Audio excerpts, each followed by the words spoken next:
Madam మీరు పదే పదే సాక్షి మీడియాలో గుండెపోటు అని చెప్తా ఉన్నారు.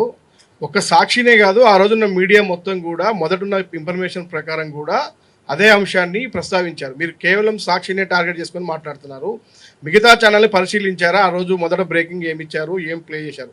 మరో విషయం, ఈ క్వశ్చన్ వివేకానంద రెడ్డి అనే వ్యక్తి రాష్ట్ర వ్యాప్తంగా ప్రభావితమైన వ్యక్తి, ఫ్యాక్షన్ బ్యాక్గ్రౌండ్ ఉన్నటువంటి నేపథ్యం ఉంది కాబట్టి అది హత్య అని తేలితే ఖచ్చితంగా చెప్పండి.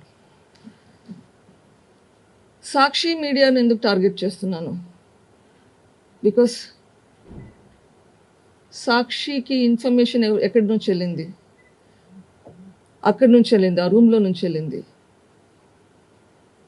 బికాస్ సాక్షి నోస్, సాక్షి ఓనర్కి లైవ్ ఇన్ఫర్మేషన్ తెలిసినప్పుడు యాక్చువల్గా మీరు చెక్ చేసుకోండి, మిగిలిన మీడియా వాళ్ళందరూ కరెక్ట్ చేసుకున్నారు త్వరగానే.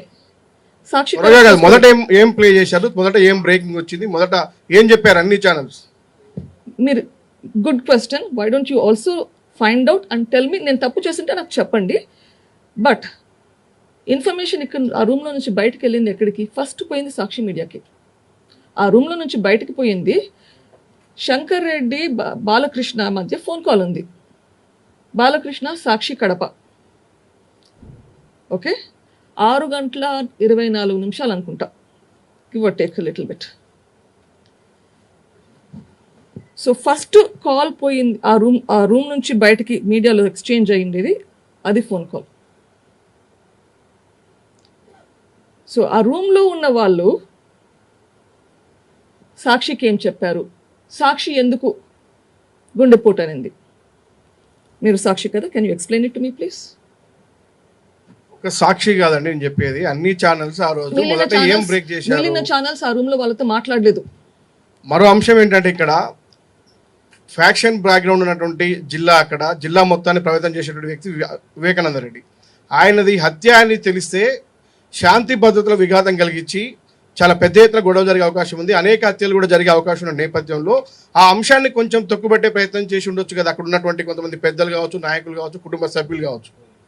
ఐఎమ్ సారీ, మీరు చెప్పేది మీకు అర్థమవుతుందా?